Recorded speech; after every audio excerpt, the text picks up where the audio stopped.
Hello everyone, চলে এসেছি আবার একটা নতুন মিনি ব্লগ নিয়ে। তো সকাল সকাল ঘুম থেকে উঠে ব্যালকনিতে এসেই দেখছি মা বাবা এখানে রেডি হয়ে ব্যালকনিতে বসে আছে আর বসে বসে এই সুন্দর ভিউটাকে এনজয় করছে। আর এদিকে তো আমি রেডি হচ্ছিলাম, তারপর আমরা সবাই মিলে রেডি হয়ে রিসেপশনে নেমে যাই। আর এখানে তো আমি একটা বই পড়ছিলাম, আর সেদিনকে আমাদের বড়দির শরীরটা একটু খারাপই হয়ে গেছিলো, তো যার জন্য আমাদের বেরোতে বেরোতে একটু লেট হয়ে যায়।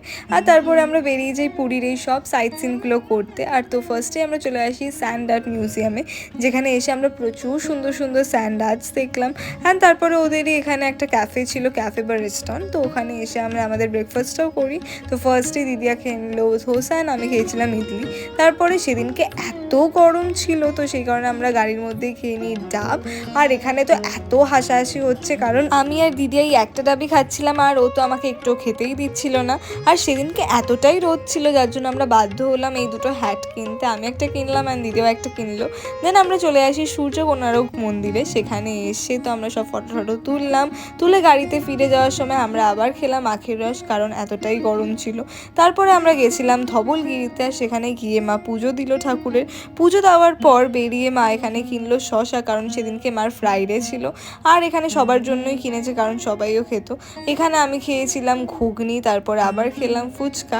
সেগুলো খাওয়ার পর আবার মিষ্টি কিছু খেতে ইচ্ছে করলো, সেই কারণে খেলাম আইসক্রিম। সেটা খেয়ে আমরা চলে এসেছিলাম নন্দনকাননে বিকজ সাফারি করতে। আর এই পুরো ট্রিপটাতে আমি এটার জন্য সব থেকে বেশি এক্সাইটেড ছিলাম। এখানে এসে ফার্স্টে প্রচুর অ্যানিমেলস দেখলাম, অ্যান্ড এইটা হচ্ছে মেন সাফারি, যেখানে পুরো জঙ্গলের ভেতর ঢুকলাম।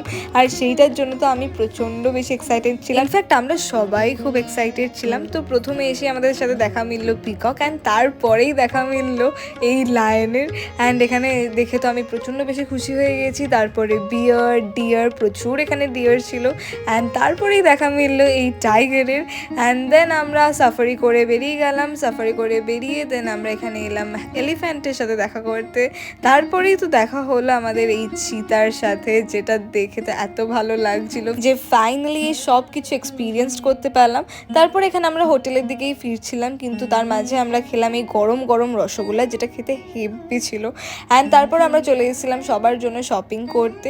শপিং শেষ করে আমরা চলে আসি ডিনার করতে, অ্যান্ড ডিনার শেষ করে আমরা ফিরে যাই হোটেলে। তো এই ব্লগটাকে এখানেই এন্ড করছি। So by.